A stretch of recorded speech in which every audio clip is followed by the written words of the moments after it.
देखिए, आज का दिन एक ऐतिहासिक दिन है।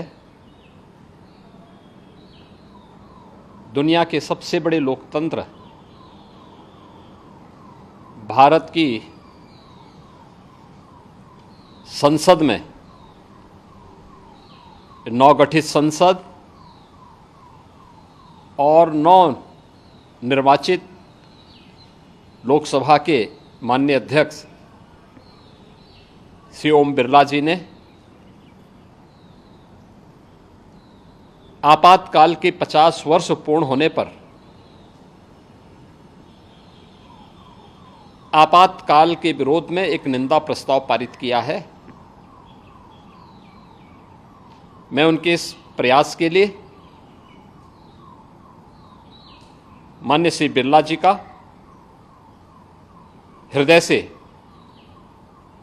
अभिनंदन करता हूं। उन्हें अंतःकरण से धन्यवाद देते हुए सभी नवनिर्वाचित माननीय संसद सदस्यों को अपनी हृदय से बधाई भी देता हूं और इस प्रस्ताव के लिए आभार भी व्यक्त करता हूं। हम सब जानते हैं कि 25 जून 1975 मध्य रात्रि में तत्कालीन कांग्रेस नेतृत्व की सरकार ने श्रीमती इंदिरा गांधी जी के नेतृत्व में उस संविधान का गला घोंटने का कार्य किया था जिस संविधान की शपथ लेकर के वह देश की प्रधानमंत्री बनी थी।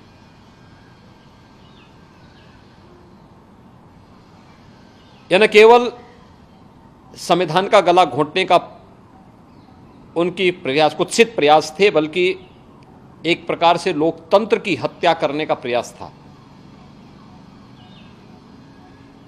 50 वर्ष बीतने के उपरांत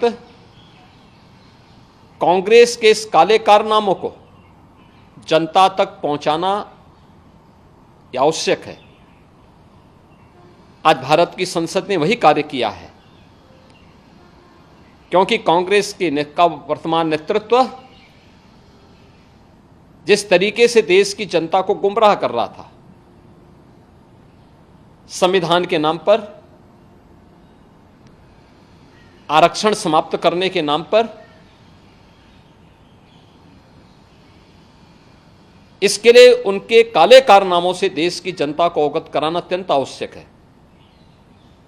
और आज भारत की संसद ने वही ऐतिहासिक कार्य किया है। कांग्रेस भले ही चेहरे बदले हों, लेकिन आज उसका चरित्र आज भी वही अधिनायकवादी है, तानाशाही पूर्ण है। लोकतांत्रिक मूल्यों और संवैधानिक संस्थाओं पर आज भी उसका विश्वास नहीं है। और इसीलिए भारत की हर संवैधानिक संस्था को कटघरे में खड़ा करना,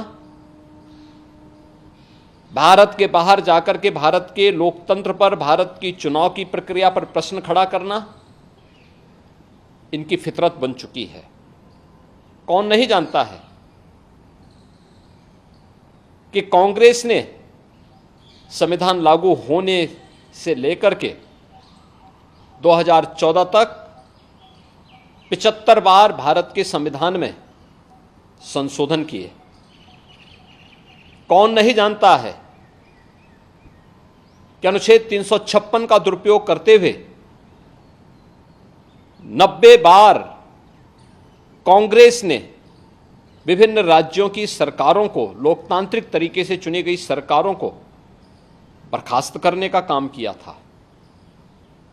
कौन नहीं जानता है कि अपने राजनीतिक स्वार्थों के लिए कांग्रेस ने देश की अखंडता के साथ खिलवाड़ किया और कांग्रेस के इन काले कारनामों की एक लंबी फेहरिस्त में आपातकाल भी आता है। आपातकाल की उस काली घटा को वर्तमान पीढ़ी को अवगत कराने के लिए आज देश की संसद ने एक ऐतिहासिक निर्णय लेकर के यह निंदा प्रस्ताव पारित किया है। ये सचमुच एक अभिनंदनीय प्रयास है, वर्तमान पीढ़ी को बताने का प्रयास है। मैं नवगठित संसद और नवनिर्वाचित लोकसभा के माननीय अध्यक्ष श्री ओम बिरला जी का इस साहसिक कदम के लिए हृदय से अभिनंदन करता हूं। सभी नवनिर्वाचित माननीय संसद सदस्यों को हृदय से बधाई देता हूं और विश्वास व्यक्त करता हूं कि वर्तमान पीढ़ी को हमारी देश की संसद इसी प्रकार से इतिहास के अलग अलग कालखंड में देश के साथ किन लोगों ने किस प्रकार का व्यवहार किया है, इससे अवगत कराने का कार्य अगर भारत की संसद करेगी तो भारत की वर्तमान पीढ़ी न केवल उनके प्रति कृतज्ञ होगी बल्कि उनका मार्गदर्शन प्राप्त करते हुए एक नए भारत के निर्माण में अपना योगदान दे पाएगी।